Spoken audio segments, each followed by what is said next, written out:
5장 1절에서 9절 말씀입니다. 신약성경 제가 가지고 있는 성경 149쪽 즈음에 있습니다. 요한복음 5장 1절에서 9절 말씀입니다.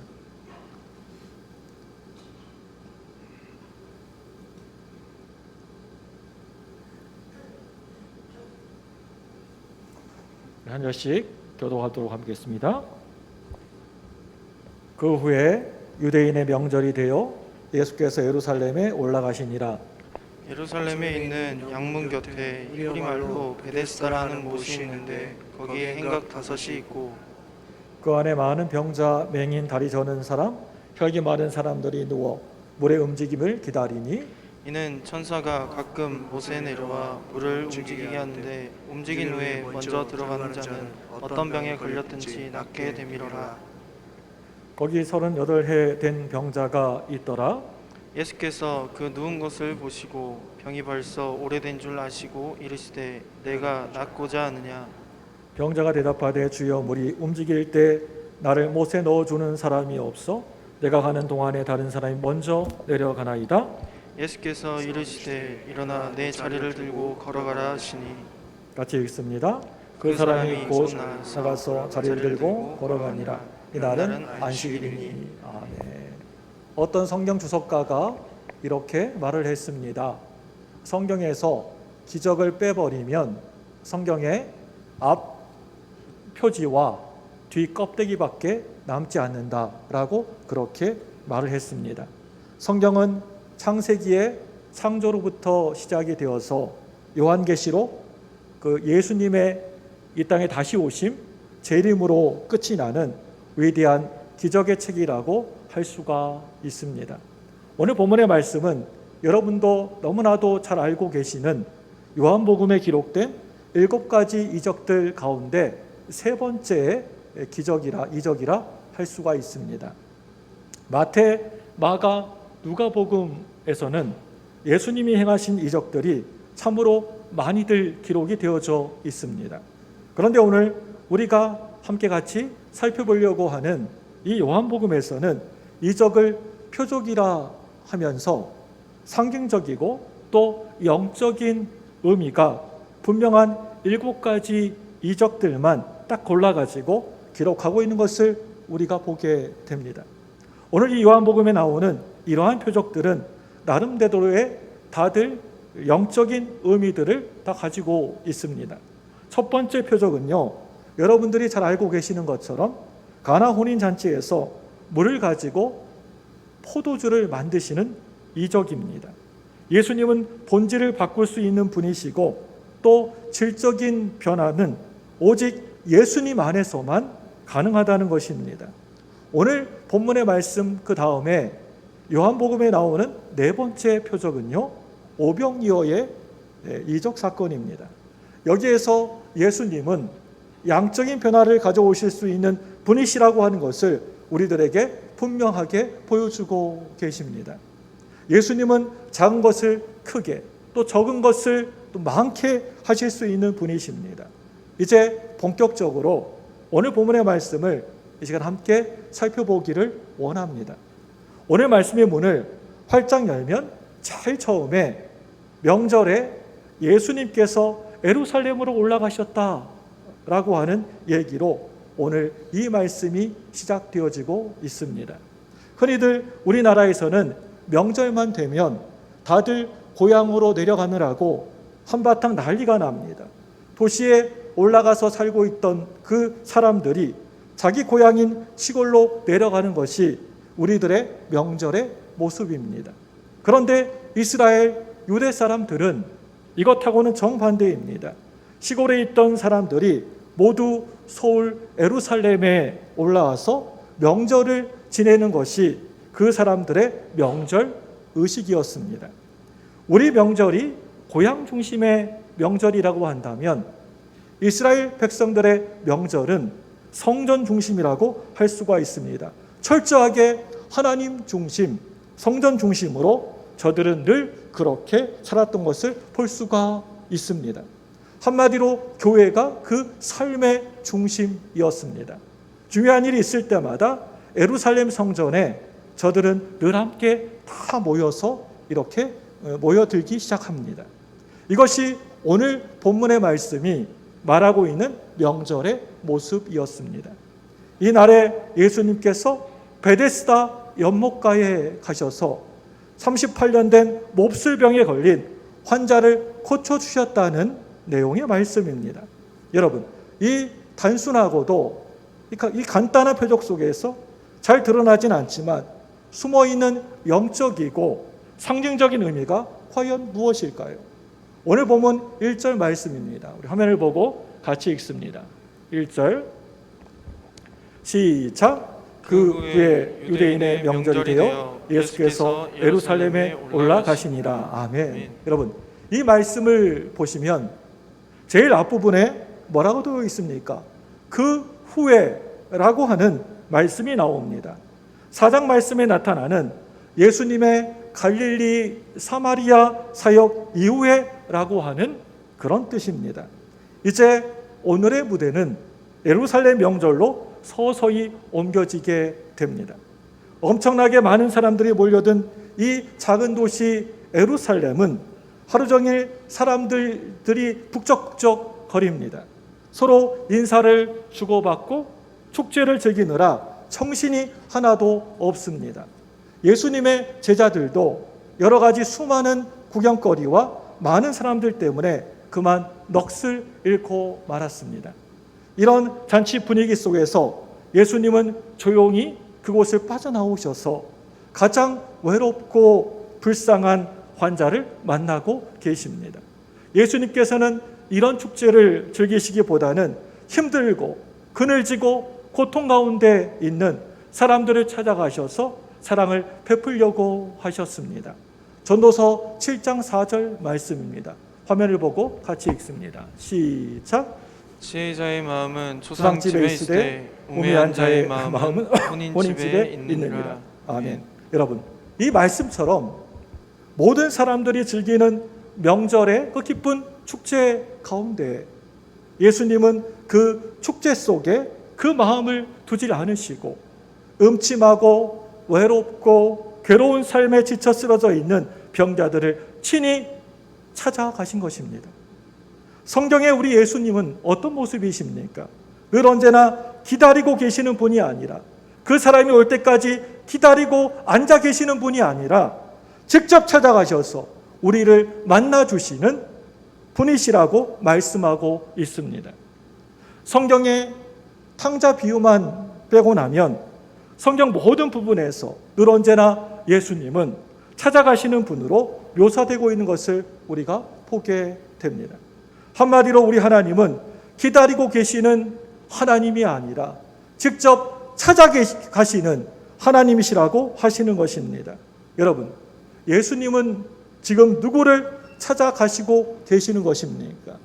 예수님께서는 백화점 쇼핑 따위에는 관심이 없으시지만 그 당시에 권력가들을 찾아가서 아부를 떤다든지 앞으로의 복음을 전하고 선교 활동을 잘할 수 있도록 도와달라고 도움을 요구할 수도 있으셨을 것입니다. 그런데 예수님은 오늘 보니까 어떤 세상에 있는 속물들하고는 달라도 너무나 다르셨습니다.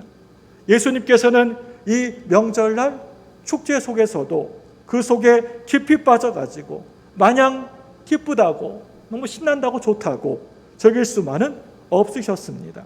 이 축제하고는 거리가 먼 곳에 절망과 한숨을 끌어안고 끙끙거리면서 고통 가운데서 신음하고 있는 정말 소외되고 그늘진 장소가 있다는 것을 잊지 않으시고 바로 그 사람을 찾으시고 그 사람에게 찾아가셨다는 것입니다. 어떤 사람들입니까? 오늘 말씀 보니까 다리 저는 사람들, 앞 못 보는 맹인들, 혈기 마른 사람들, 가난에 지쳐서 이제 그만 삶을 포기해버린 사람들, 그런 사람들을 예수님은 직접 찾아가셨던 것입니다.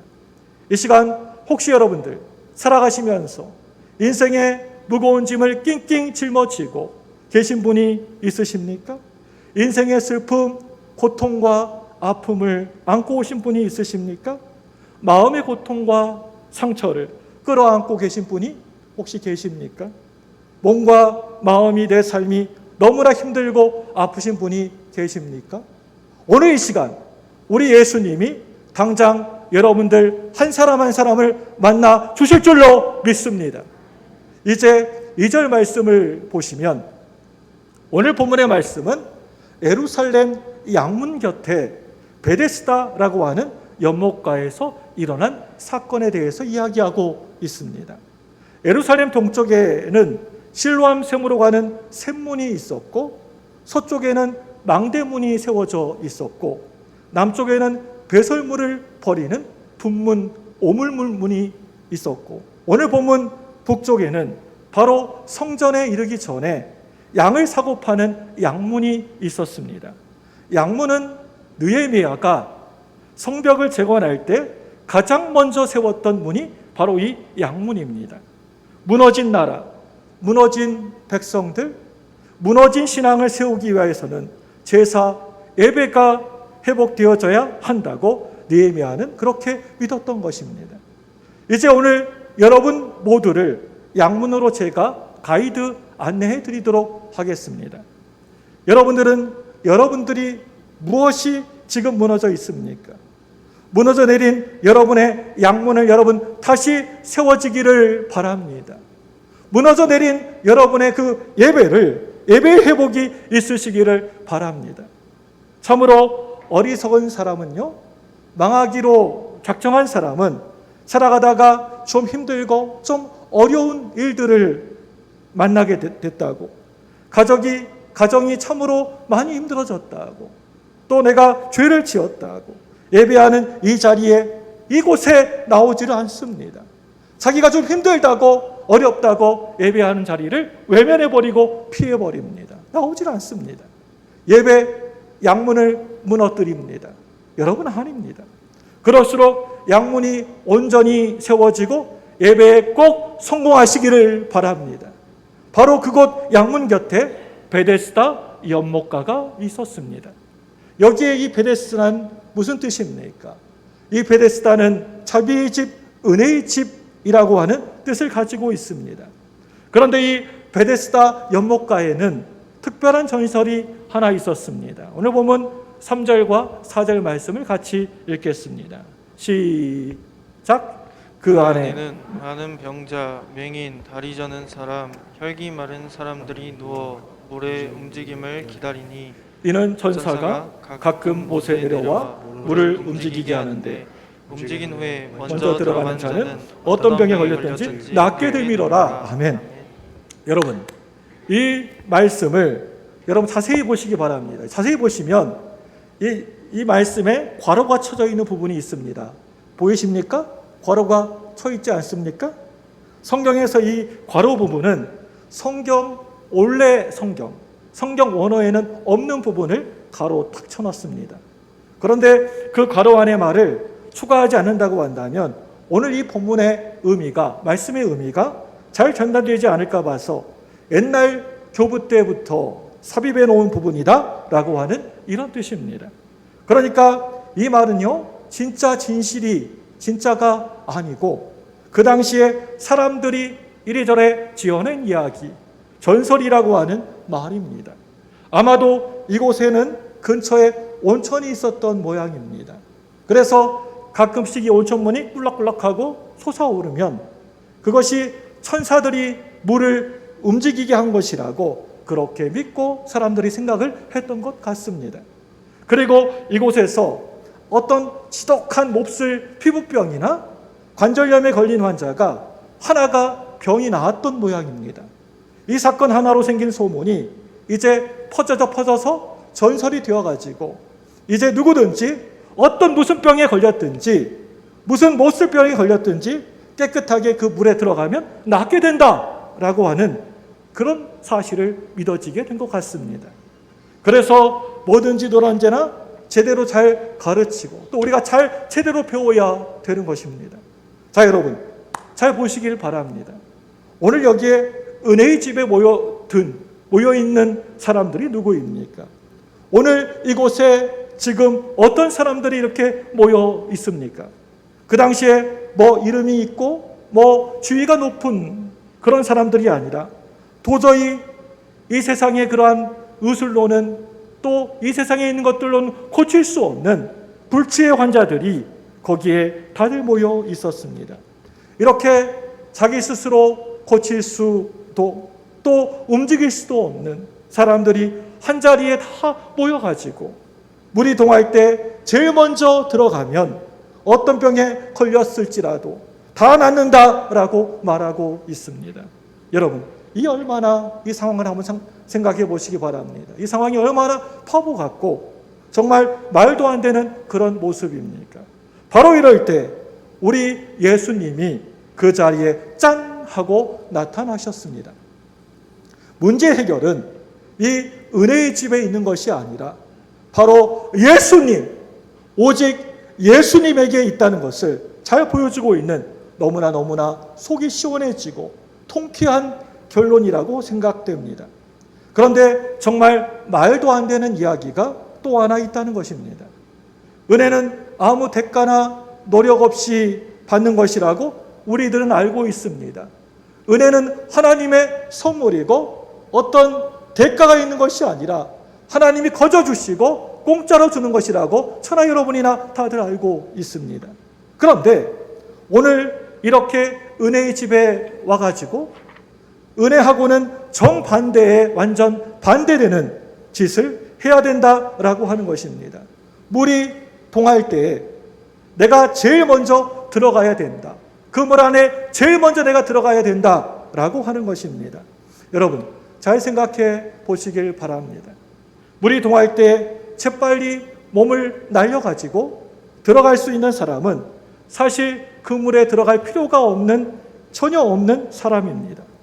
물이 동할 때 제일 처음 1등으로 들어가서 금메달을 목에 달 수 있는 사람은 이미 건강한 사람이라 할 수가 있습니다. 아니면 자기 몸에 조금 이상이 있는 사람들일 것입니다. 많이 아주 심하게 아픈 것이 아니라 어딘가 조금 아픈 사람들일 것입니다. 그런데 오늘 본문에는 지금 말하고 있는 환자들은 세 종류입니다. 어떤 환자들입니까?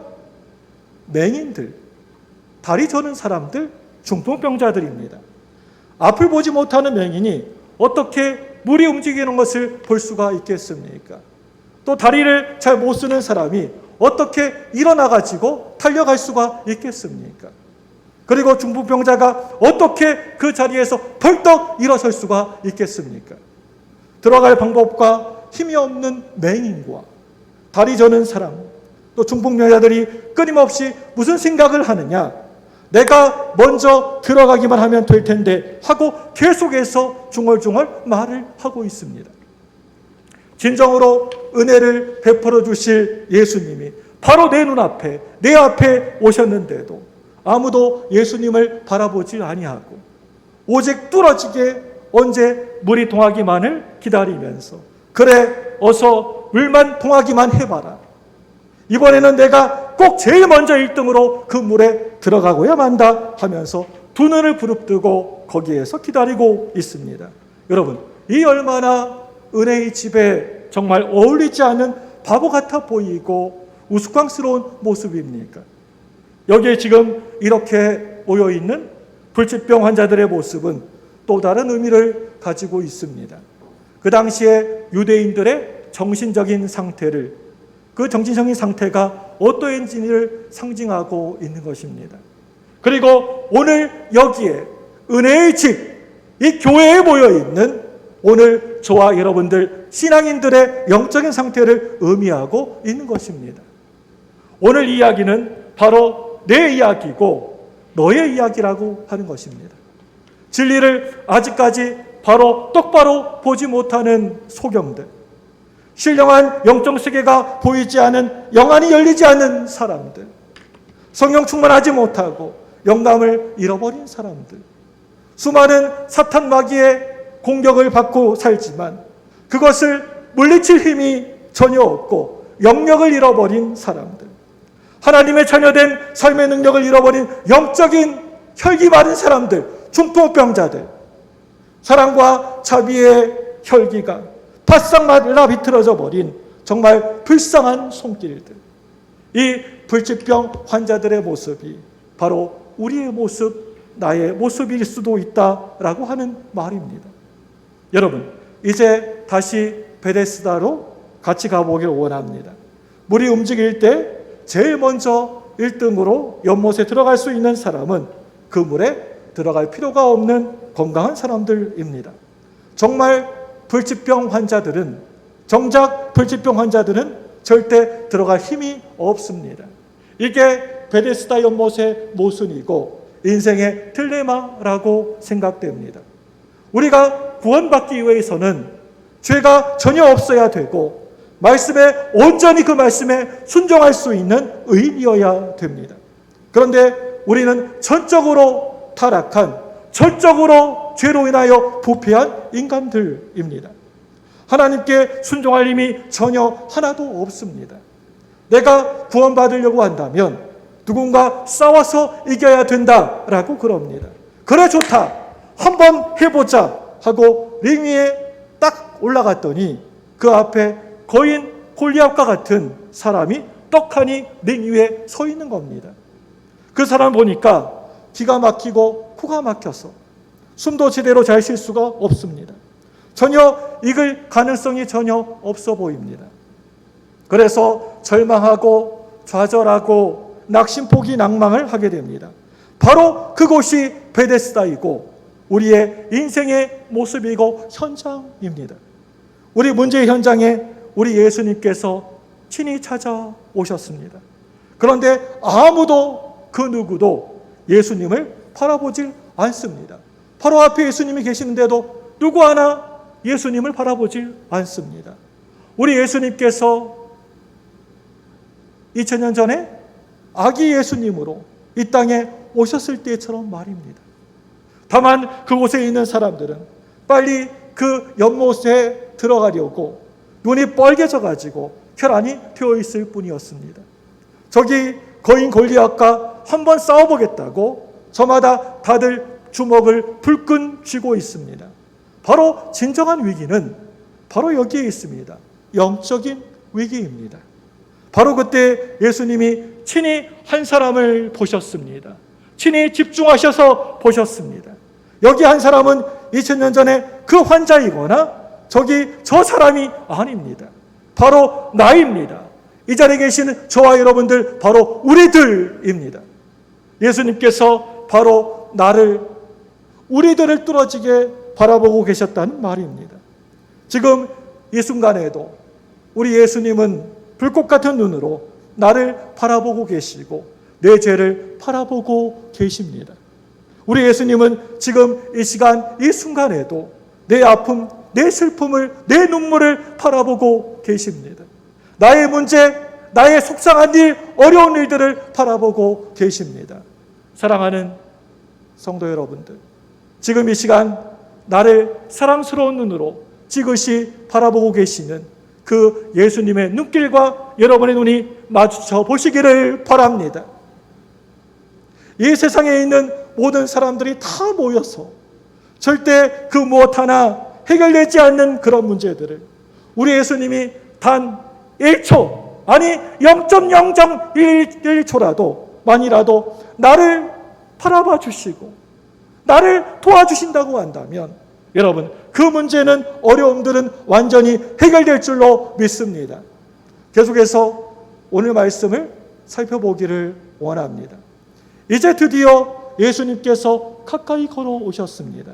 그리고는 이렇게 말씀하십니다. 뭐라고 말씀하십니까? 갑작스럽게 뭐라고 말씀하시냐면 예수님이 네가 낫고자 하느냐라고 말씀하십니다. 여러분, 이 얼마나 문맥에도 맞지 않은 너무나 엉뚱한 질문입니까? 갑작스럽게 네가 낫고자 하느냐라고 불쑥 말씀하시는 겁니다. 아마도 보통 사람 같으면 아마 이렇게 생각했을런지도 모르겠습니다. 내가 이렇게 오랫동안 아파가지고 불구가 되어서 힘들게 이렇게 누워서 살고 있으니까 지금 당신이 나를 무시하고 계십니까? 나를 비웃고 계십니까? 라고 그렇게 생각할 수 있는 그런 질문이었습니다. 네가 낫고자 하느냐? 그런데 왜 예수님께서 오늘 이런 질문을 그에게 하셨을까요? 네가 낫고자 하느냐? 이 말은 대단히 의미 있는 질문이셨습니다. 자, 여러분, 38년 동안이나 병들어가지고 자리의 바닥에 누워 있었던 이 38년 된 이 환자를 여러분 잘 유심히 보시기 바랍니다. 그 눈을 보니까 그 눈에는 어떤 희망과 어떤 삶의 빛도 사라진 지가 오래입니다. 몸은 이렇게라도 조금이라도 움직일 기력이 힘이 전혀 없습니다. 모든 것을 다 포기한 상태였습니다. 그렇기 때문에 오늘 네가 낫고자 하느냐라고 하는 예수님의 이 말은 참으로 네가 낫고자 하는 그런 마음으로 내 가슴을 동해야 한다라고 하는 그런 말입니다. 네가 낫고자 하느냐라고 하는 이 말은 네가 정말 이 땅에서 건강하게 살려고 하는 소망이 네 마음속에서부터 막 끓어야 된다라고 하는 그런 말입니다. 오늘 예수님이 이 네가 낫고자 하느냐 이 말은 이 베데스의 물이 동해야 네 병이 낫는 것이 아니고 내 심령의 불이 동해야 네 병이 낫는다. 이 말은 막 생동감 있게 꿈틀꿈틀 움직여야 된다라고 하는 그러한 말입니다. 네가 정말 지금 낫고자 하느냐? 진정으로 네가 거기에서 벗어나려고 하는 그런 열방이 마음이 너에게 있느냐? 더 이상 죄악 속에 살지 말고 참으로 거기에서 헤어나고자 하는 그런 마음이 너에게 있느냐? 오랜 세월 동안 앉아있던 바로 그 자리에서 그곳에서 네가 일어나야 되겠다라고 하는 열망이 너에게 정말 있느냐? 바로 이런 질문입니다. 이 도전입니다. 오늘 이 38년 된 환자에게 네가 낫고자 하느냐 하는 이 물음은 병들어가지고 절망 가운데 있는 이 사람을 정신을 번쩍 들게 하는 너무나 귀하고 소중한 질문이었습니다. 그 가슴에 물을 휘젓는 너무나 값진 질문이라고 생각됩니다. 그 10년 가운데 불을 활활하고 붙이는 강력한 도전이었습니다. 물이 끓어야 쌀이 익어서 밥이 되는 것이고 또 물이 끓어야 고기가 있게 되어서 반찬이 되는 것처럼 내 심령이 팔팔 뜨겁게 끓어야지만 내가 하는 그 기도가 잘 익어서 응답이 되는 것이고 내가 드리는 그 소원이 알맞게 잘 익어서 축복이 되는 것입니다. 진정으로 여러분들은 이 시간 하나님을 향하여서 우리 예수님을 향하여서 여러분의 가슴이 동하고 있으십니까? 하나님을 향하여서 여러분의 심령이 움직이고 계십니까? 우리 예수님을 향하여서 사랑의 물이 팔팔 잘 끓고 계십니까? 예수님을 만나려고 하는 그 열망의 불길이 활활 잘 타오르고 있으시냐는 것입니다. 은혜 받기 위하여서 교회에 나오긴 나옵니다.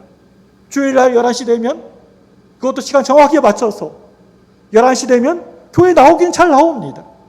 사실은 가만히 보면 저 천국의 하늘나라에 가는 은혜만 받고 다른 은혜들은 받고 싶지 않는 사람들이 많이 있는 것 같습니다. 사랑하는 여러분들, 여러분 꼭 기억하시기를 바랍니다. 그저 단순하게 베데스다 물이 아니고 내 심령의 물이 동하는 곳에 바로 거기에서 기적이 일어나게 되는 것을 여러분 믿으시기를 바랍니다. 그곳에서 역사가 일어나게 되는 것입니다. 기도로 내 입이 동하게 하라. 내가 가득 너에게 채워주리라. 네가 참으로 변화되기를 원하느냐?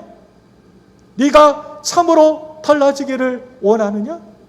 네가 진정으로 예수님을 만나기를 원하느냐?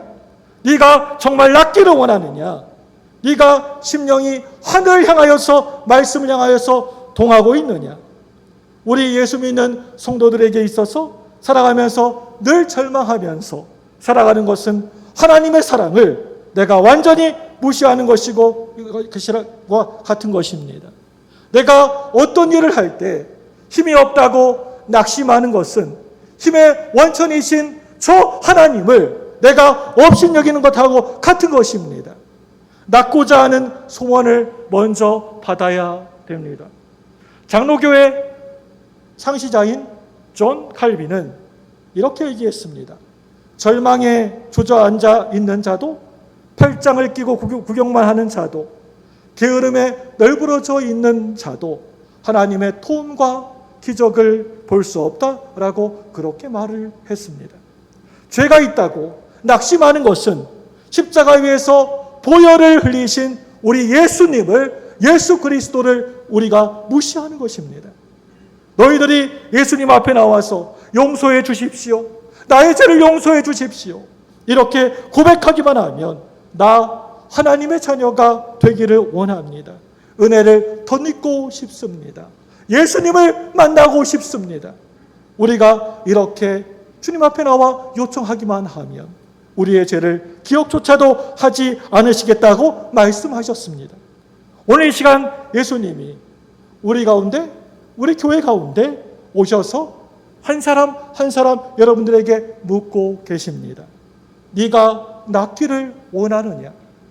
너의 실패 속에서 새롭게 시작하기를 원하느냐? 너의 심령의 불이 통하고 있느냐? 정말 거룩한 열망이, 소망이 네 속에서 이글이글 거리고 있느냐? 아멘. 주 예수여, 예수님만이 나의 소망이십니다. 예수님 한 분만으로 달라지기를 원합니다. 오 예수님, 나의 심령이 예수님의 은혜를 사모하여서 통하고 있습니다. 우리 가정이 예수님을 향하여서 펄펄 끓고 있습니다. 우리 교회가 예수님을 향하여서 불이 붙고 있습니다. 오 예수님, 이 시간에 오시옵소서. 이 백성이 새로워지고자 하는 소망으로 활활 이글거리고 있습니다. 달라지게 하여 주옵소서. 부흥되게 하여 주옵소서. 이 땅이 예수님으로 끓게 하여 주옵소서. 불이 붙게 하여 주옵소서.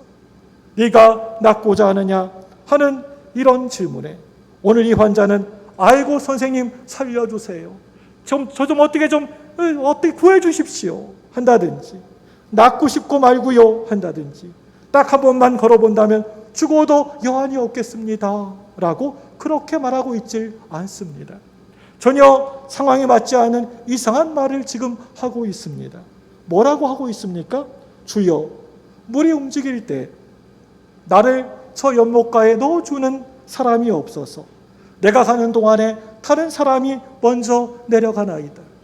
바로 내 앞에 계시는 그 예수님을 똑똑히 바라보고 의지하는 것이 아니라 옆에 있는 사람을, 세상을 바라본 것입니다. 예수님께 두 손을 번쩍 들고 항복하고 나아가서 예수님을 영접한 사람은 반드시 구원을 받게 되어 있습니다.